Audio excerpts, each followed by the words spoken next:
And we're taking a closer look tonight at safety in a construction zone in our area where several crashes shut down the entire interstate for hours in recent weeks. CBS North Carolina's Justin Quisenberry is live along I-85 in Vance County. Justin. Sharon, those most recent crashes happened not too far from where I am right now at exit 220. Two crashes, one in each direction yesterday. Now you can see some video right now of some traffic backed up from yesterday. Drivers have just one lane in each direction due to construction.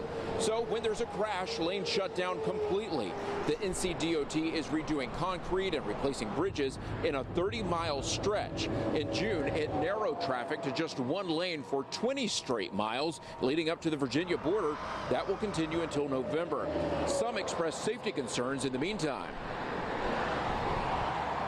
Like every day or so is an accident from anywhere from Manson to Henderson. Would be somebody that several people done got killed out here on the road. I don't see that there's any problems with the way that they've engineered what they're doing. People get out there and they observe the signs and drive the way they're supposed to.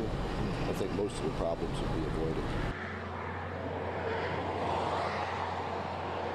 Tonight at 6, we take questions about safety here to the DOT, why they say this construction zone is unlike most, and why that actually makes it safer. Live in Vance County, Justin Quisenberry, CBS North Carolina. All right, Justin.